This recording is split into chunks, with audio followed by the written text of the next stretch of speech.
Oh, good again. Okay. This manifold's a failure.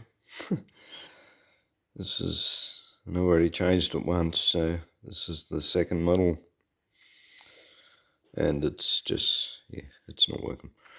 I'll explain to you what's going on here. Yes, that's my feet. Yeah, rolling across the floor because I'm too lazy to walk at the moment. Wish I got a crook footed. Got bitten by a leech. It's swollen up. Anyway, the issue I'm having was this was all welded in place. It was relaxed into place with the heat. Yeah, and then I discovered when I pressure tested it that I had pinholes in this joint here, which I epoxied over, and it seemed to work. You know, the last time I had this on the engine, it was actually working. And yeah, the jets weren't sort of suitable in the carby, so I rejetted it with what jets I have, and I sort of got it a bit closer, but it's still not right. But in the meantime, I had taken the head off this one because I had to do a helical on the plug thread. And what I noticed is that when I bolted the head back on, because it doesn't have, dowel guides, it doesn't go back into the exact place that it was in previously. There's a lot of movement. There's movement in the cylinders, there's movement in the head, and because it wasn't in the exact same place, the manifold no longer wanted to fit. When I put the manifold back on, when it was sitting flat on the other head, it was a little bit crooked on this head. Like, not by much, only by a mil or so, but enough. And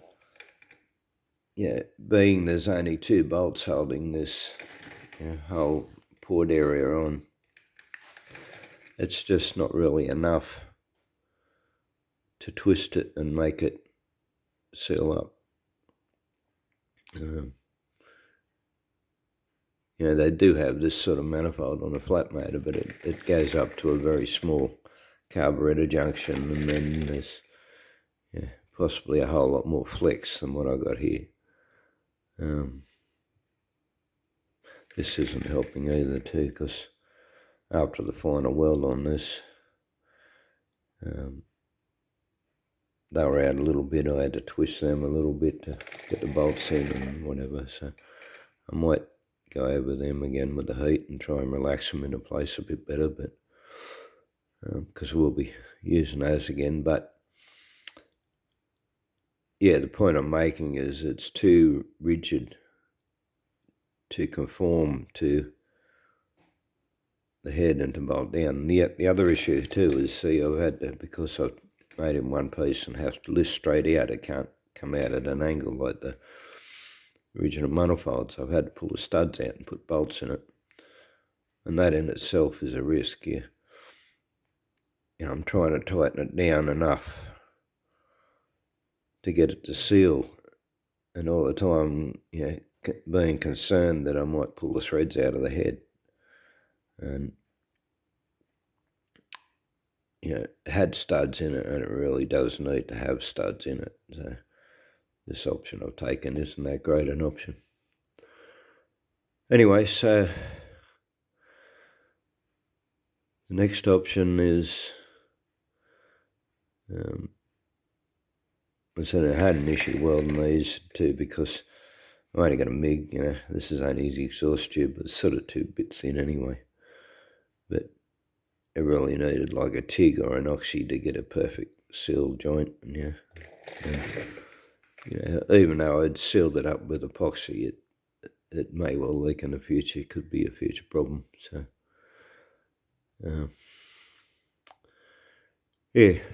so I looked at the Weber manifolds that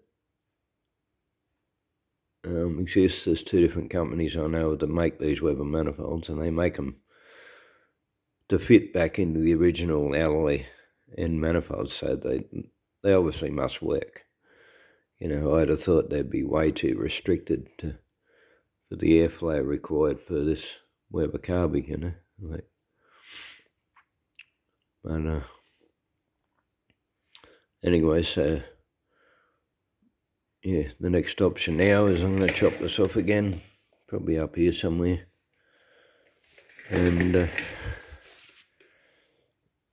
not going to use the original manifold. That's still, it's just too restrictive.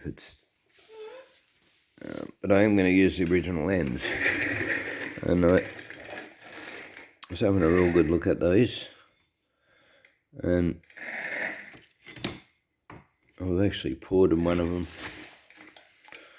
and I was looking at it, seeing there's this huge ridge here, and this inner diameter here, that's actually bigger than the inner diameter of the original manifold that goes into it, the steel. So it really is quite restricted to, you know, this is a huge bottleneck here. So what I've come up with, and you know, by doing this I probably can't use the original center manifold and carb anymore. I might. I suppose it only goes in. I haven't taken out. Yeah, the outer edge is the same where it fits in. So probably still could work. I could still put the original work on there. But yeah, I tried to just cut this out with a hole saw. I did cut initially with a hole saw, and I almost cut too far actually. It's sort of, yeah, especially on this side, it's possibly getting just a little bit thin. The crevice there, so hopefully it won't crack there in the future, because I did go a little bit too far. But I couldn't get a hole saw that fitted neatly in here. Was it too small or too big? Yeah, and I got quite a lot of hole saws. So I did an initial cut with a smaller one through this inner piece, and then I'll show you. I wrapped the emery around at 120 emery. This hole saw. It's the only one that fits in it. It said the next size is, yeah, these are not steel hole saws either, but it's only alloy. Then I taped emery around it. That sort of took it off a little bit, but yeah, it kept coming off. I didn't sort of have any suitable way of holding it around this hole saw. So after the third time it came off, I then opted for a die grinder. I don't know what brand this is. This is brilliant, this die grinder. I got like 5 or 6 die grinders, and only one of them's any good. It's this one here. And yeah, cheers for a still, no problem. But the issue you get with die grinders, especially that, is the diameter of it, and when trying to do, like a large port area, you're sort of going round and round and round, trying to keep it even, but you end up, with trenches and ridges, and so yeah, it then had to be finished off with a large half round file, and so the option now is I found a bit of water pipe. Got a reasonable wall thickness. It's about 2 mil. But that is the same size as the outer. So instead of it fitting inside, like the original one, I'm going to butt it up against it, because this hasn't been cut squarely yet. I actually had a plate on the end of it. I used it for something else just recently. It was cut off in a hurry, but yeah. So that's the same diameter on the outside. So this is what I'm going to be using to run between. This will go back on. So using that pipe to run from here up to here now. And obviously I'll have to bring that in and bring the pipe out and try and fit it neatly, but yeah, shouldn't have any issue welding that. That's it. Yeah, it's got a 2mm wall thickness. I can put a solid weld on that. But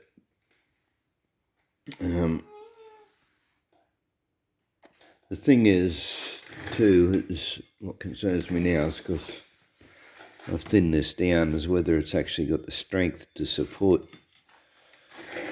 The carby's bigger and heavier, and the inlet's bigger and heavier, and so I'm concerned about having the strength to actually support it. But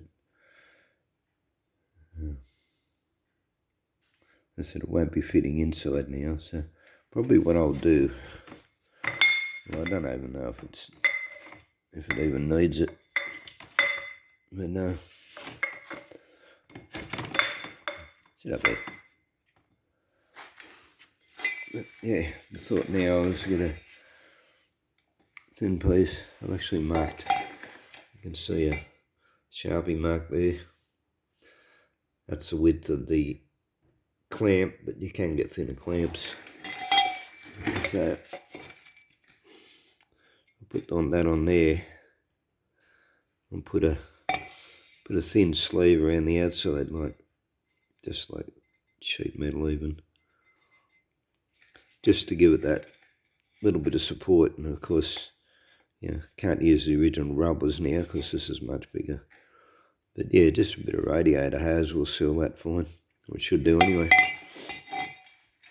But yeah, because that's no longer sort of supported, it'll be able to move back and forth. So I'm going to have to make up a decent mount now to go on with the original one bolted on. I'm also thinking about a secondary mount. However, I suppose it's supported by this anyway, so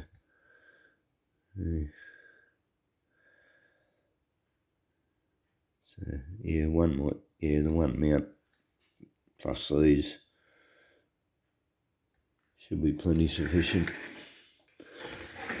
As I was also thinking too, I went to a lot of trouble to bolt this on, thinking that I couldn't weld it on because of how I had to tilt the whole manifold up to get it in place, and how these wouldn't allow me to do it. But sometimes you don't think things out properly. It's actually more difficult to bolt this on. That's not to mention the setting it up and all the hassle it took to make those mounts. But yeah, it's far easier to just take the exhaust off. Then it wouldn't be an issue. So yeah, I could have welded it straight on there anyway. But yeah, the issue with welding it on is then you run the risk of it getting a rust hole on the underside of the manifold where the heat pad is against it. So being a bolt-on fixture, at least I can keep a check on that. Like it's painted with this heat-proof paint anyway. So on the underside of the manifold. So I think I will be leaving it as a bolt-on fixture. But hopefully, having a mount here and these is enough to support it and stop it rocking back and forth. If it's not, I might even look at putting another mount somewhere, even one up high. I might even put one from the carby back to the fan or something. I see it was necessary, see how much movement it's got when I make it. But yeah, that's the way things go sometimes. As I said, I've been mucking around with this manifold for 2 months. Tried different things, had it on and out. I've had the engine in and out 4 or 5 times now. And I'm still having issues with it, but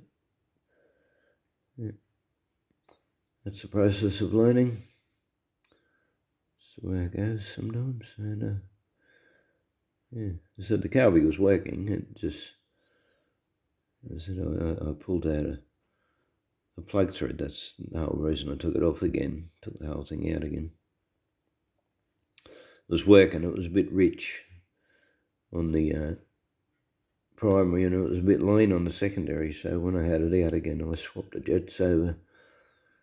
Put the bigger jets in the secondary and the smaller ones in the primary, and yeah, it did run better. However, it just would not idle properly, because it was sucking air. Actually, I took it for a drive.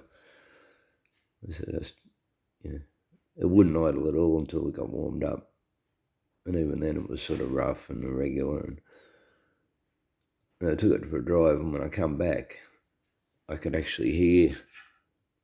I could hear it sucking air in. It was actually squealing. It was coming through this third cylinder, the inlet for the third cylinder. And that's the way I remember when I put it on, that's the way it was tilted up. It was tilted up that way, so yeah, that's what the issue is. It's too rigid now, and because I moved the cylinder, it no longer fits exactly. Yeah, the other thing was disappointing too. So I just had all these had the whole casings apart, put the whole made of pieces. I got the crank reground, put new bigs, mains and seals in it, and I forgot a procedure that, and I've done this a lot of times, but I haven't rebuilt a motor for probably 20 years, or when I say rebuilt, like just putting a few parts, not a full recondition. There's a difference between a rebuild and a recondition. And I forgot about what is a standard procedure when they're not, for parts that are not being replaced, and I took out all the lifters and the rods and just put them in a container. And I should have put the rods back in the lifters and left them all in order of the way they come out, so they can go back in the same way. But what I've got now is a whole lot of lifter rattle, and it's actually noisier than it was before I pulled it apart. So yeah, that's rather disappointing. And but yeah, hopefully it'll quieten down a bit. And of course, as it does quieten down, I'll have to readjust all my valve clearances. I might have to do it 2 or 3 times yet. And of course, that wearing it in, that's putting metal in the oil, so I'll have to change the oil a bit sooner than I was planning to as well. But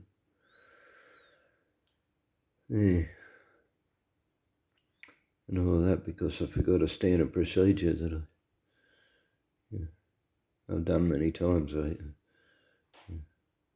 should have known, should have remembered. But anyway, we'll get on with it now. Or actually, we won't be getting on with it. It's after 11 o'clock at night. I'm quite often doing work at night, but yeah, I might take the manifold off, but I won't be attacking it with the angle grinder at 11:30 at night.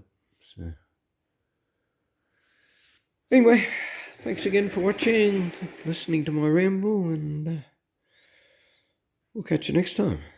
Bye.